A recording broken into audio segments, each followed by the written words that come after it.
Hey guys, welcome back to Gymnastics for Dummies here on my YouTube channel. Today we're talking about the Tsuk flipping. We're actually going to take that last video that we just did, the Tsuk timer, and now we're going to see somebody actually do it with a flip afterwards so you guys can kind of see how everything coordinates. So let's go ahead and jump into that.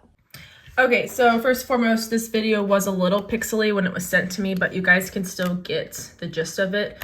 So right here, we're going to see her vault in real motion. Not too bad, but obviously some things we need to fix. So let's start with the entry.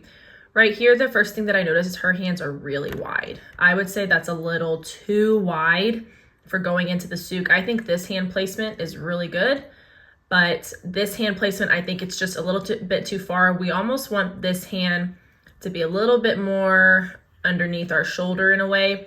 This is just, that second hand, remember, is the hand that you block off of. So if it's really far from this first hand, that's going to be really difficult to block off of, and that's what creates the rotation issue in the beginning. Also, another thing to note is that this hand of hers is facing the way the yellow arrow is going. We don't really want the hand to be facing that way. Her hand should be a little bit more facing the front so that her hands are in a bit of what we call T hand. So it's basically your first hand goes this way and the second hand would go this way, making it almost like the letter T. So because she is, what is she, a righty, her right hand would be like this, and then the left hand would be like this. Her left hand is like this. Do you see how my hand is switched? So that also too is going to cause some blocking issues. So I would say hand placement and hand direction need to be fixed first and foremost. Next thing, her knees, you can see, are tucking a little bit early. This is pretty usual when there's no block coming out of the Tsuk because we're just trying to tuck our knees, get to the flip, and honest to God, not land on our head. Right here, another thing that she could work on is her shaping. If she would get off that table, granted, this has a lot to do with her second hand that we were just pointing out, but if her second hand could be better, she's going to be able to block more, and her chest should already be up here. So she should already be rotating over here. Her butt should be here, her chest should be here. Instead, she's flipped. Her chest is here and her butt is here. So this is going to be really hard to rotate around, but again, that comes from the block. And then out of the block, she's got to be making sure she's picking up that chest extremely fast so she can basically almost be halfway done with this flip. So right here, you can see her shape a little bit better. We want it to be a little bit more rounded. And you'll see right here, her knees should be near her chest. We want those knees to be up near our chest because that will ensure that we're getting our butt rotated over our head, just speeding up the flip a little bit, making it easier to actually flip the Tsuk. And everything that we just saw from the beginning to this point is going to dictate what we're about to see. So as she does the flip, she's basically just rolling down rather than flipping up and then coming down. So it's going to create that.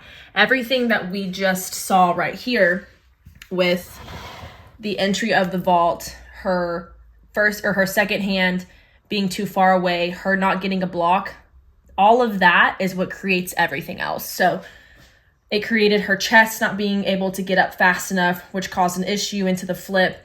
And you don't want to be flipping downward. You want to be flipping on the way up, making it where she lands directly like she would be if she was walking around, just chest up right over her knees. Instead, you can see right here how her knees are essentially touching her chest. And that is a big deduction. I believe it's up to 2/10 with the chest being that low. And if the judges don't have very good eyes, they almost may think she touched the ground, which this would just be kind of like a sweep of the hand. So it would be up to 3/10. So a lot of deductions that could be happening on this landing, but this is dictated by this whole first part. So that's what's really, really crucial to understand as a Tsuk athlete. So right there, you can see a diagram that I drew, just so you have a better visual of that landing position. Now we're just gonna go through it again in slow motion. I want you to see, you can kind of catch everything that we were just talking about, those early knee bends, her head sticking out. It's basic aerodynamics. The smaller shape she can be in the tuck, the easier it's gonna be to flip. So we really wanna get that chin into our chest and get that butt over our head like that diagram shown before so we can flip faster. Now I've shown this Tsuk before in a previous video, but I wanted to compare his to hers again. Right here, you can see right in his entry. Do you see where his second hand is? Do y'all remember where her second hand was? See how it's almost directly underneath the shoulders? This is just going to give you like a much, much better block going into the flip. So when that second hand can stay underneath the shoulder, you're going to be able to get the maximum block off of your shoulder as possible. Whereas if we're coming at it into this type of angle, there's not much leverage there that can really happen for us. So it's really hard to flip if you're not going to have that hand directly underneath that shoulder that you see here. So I just wanted to show that difference. Their first hand is pretty similar, but you can tell where that second hand differs. And right here, I do a side by side so we can really see. And there you have it. Look how much farther her hands are than his apart. First hand's pretty good. I might put her first hand a little bit more up on the front of the table, but I didn't think it was too bad. It's that second hand we got to work on. Do you see how it comes out like this? Meaning there's not much, like there's nothing for her to really block off of. Whereas right here, he's got the strength of his shoulder and his back plus his momentum to block off of versus her hand's under nothing. There's not much grip that she can do there, and there's not much block. All right, and here we go again, just so you can see it one more time. Okay, so I hope you learned something. So obviously the most important thing in the beginning of the Tsuk is your hand placement. You don't want it to be too close, you don't want it to be too far, and you don't want it to also be too far up or far back on the table. So there's a lot that goes into just the entry alone that will dictate the whole vault. Also making sure where that hand placement is. Now we talked about the T hands. So basically when you go into that vault, making sure that first hand, actually it's gonna be, I'm not a righty, so I'm trying to figure this out. If I do a Tsuk, okay, so it's going to be where the first hand's gonna be all the way sideways, basically. Maybe sometimes you might fit it in a little bit more to the corner, but then you really want that second hand to be turned and pushing off that second hand. Once that second hand hits the vault, it should be completely locked out. So we can hit, block, push off that shoulder, and then lift that chest up. That's the chest lift that I was talking about when coming out of that round off or Tsuk. That second hand has to flip, pull that chest up, and by that time, our knees should be pulling up to our chest as well, so we can be in that rounded shape tuck position. Unlike hers where she was a little bit open, that's gonna be really hard to flip when, again, it's aerodynamics. If I always use this analogy with my kids so they understand what aerodynamics feels like.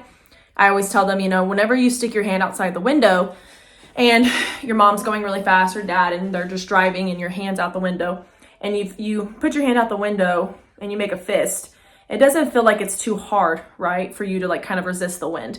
But then as you do this and you open up your hand, now your whole arm's being pushed against the wind, right? It's the same thing in gymnastics. In the smaller shape that you get in, the faster it is to flip, there's not so much, aerodynamics going on that's really difficult to push against.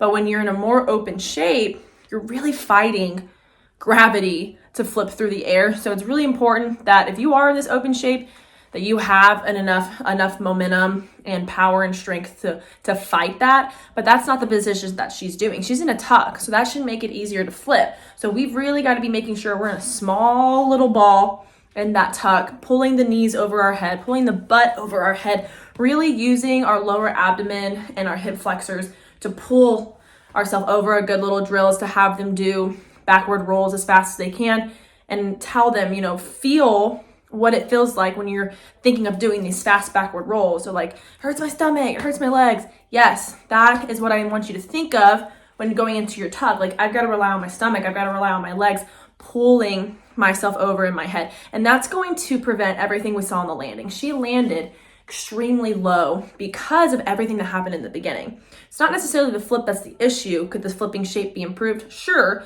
but she's fighting the gravity and G-force, and she's fighting everything as much as she can. So she really can't get into that shape as easy because the beginning of the vault has some things that need to be cleaned up or technically improved. So if she can fix those hands, bring that chest up faster, it's going to be easier to get into that tuck shape. It's going to be easier to flip, and that landing is going to be a lot better. All right, guys, I hope you learned something. Please comment below what you think could also be done on this vault. Remember, I am not a perfect coach. Nobody's a perfect coach, and we should always be bouncing ideas off each other to make ourselves better and ultimately our kids better. So please like, subscribe, click the bell, follow me on all my social medias. I share this stuff everywhere, but here on my YouTube, I obviously go into much more detailed videos. If you guys want me to continue making these, please like my channel and support me so I can continue making these videos. They're not easy, they do take time, and I'm trying to find the best way where I can share videos where it's not as glitchy or I'm not having to do off my computer, but that'll be for a later time. As I get more followers and more advancement stuff, I can actually make these videos hopefully a lot more quality based, but for now, I think it's good enough, and I think everybody's kind of getting the idea of it. It also depends on just how good the quality is of the videos that are being sent to me. I can't really control that. I can try to adjust its quality in an app, but for the most part, the videos are sent to me how they're sent, so that's just is what it is. But hopefully I can start making these videos a little bit more clear, find something that I can do where I'm setting up my camera and I maybe can put it on my TV and make it bigger or something like that. So it's a work in progress, but I really appreciate everybody's support thus far. Please continue to send me videos that you want me to critique or look at from a gymnast coach and a judge's standpoint.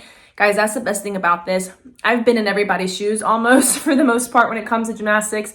Now I say that carefully because I don't want to say I've been in everybody's shoes, but I've been in the majority of people's shoes, and I know what it's like to do a lot of different skills, and a lot of the skills that are sent to me, I've done. So I know what it feels like to do it. I'm also a coach, so I know what it's like to have to teach someone something, and I'm also a judge, so I have that perspective too. So I do this just so we can make everything the best that we can. I want to be helpful. Again, you're either a part of the solution or part of the problem. So I'm doing just the best that I know and helping with these videos, and I hope and want to continue to learn from these videos just like you guys, which is why I encourage other coaches, athletes, whoever to chime in if you know what you're doing.